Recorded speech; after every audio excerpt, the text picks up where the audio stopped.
Let's talk about quick references in Java and how they help us to avoid memory leak. Okay, here I have created a class called leak object. In this leak object, I have created a string, and when we create these objects, right, I have created these strings as well. These strings are actually huge in size, right? You notice that this is particularly 10 MB of size, and the second object is around 1 MB of size. Okay, so these objects are pretty much huge in size, and going ahead, I have created this array list. Inside this array list, I have added these leak objects. Okay, so yes, these leak objects are basically strong reference objects. Okay, that is something what we call them.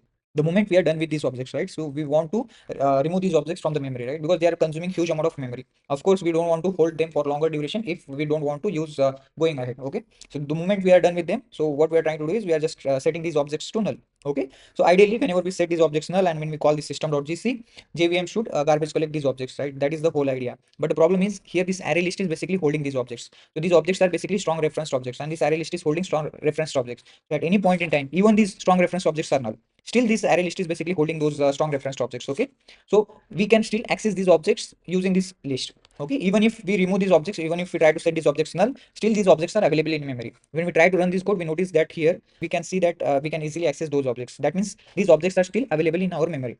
So this is typically a memory leak issue. Although we want to remove these objects, but somehow these objects are available and can be accessed through these collections and all, and we can still see that those objects are still continuously consuming our memory. So how to avoid this particularly memory leak issue, right? So the first thing is, like, once we are done, we should remove these objects from this list as well. So list dot remove object one, same for object two. Now, once we remove these objects, right, from this list, we notice that when we set these objects null, obviously none of the strong references are actually available. So JVM will garbage collect these objects. Okay, so this is one way, but ideally, just be practical, right? We cannot remember this removing these objects all the time, right? So of course, this is error prone way. So what is another way, right? So obviously here we should use weak references. Okay, so how to use weak references? Let me show here. So here what we have to do is we have to wrap these objects, okay, around these weak references.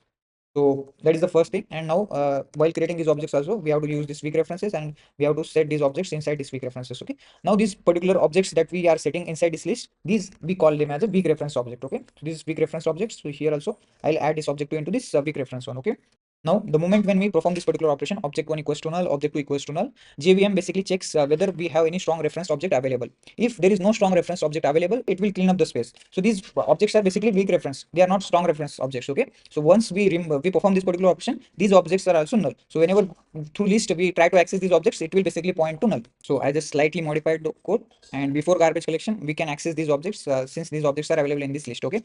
So using this ref.get, we can get these objects, leak objects, and we check that if this object is null, then we can print this particular statement. If not, we can print this one. Now, once we perform this particular operation, again, when we try to do the same operation, we notice that we are actually entering into this particular condition. Okay, let me try to run this code. Yes, the behavior is same. Before garbage collection, we notice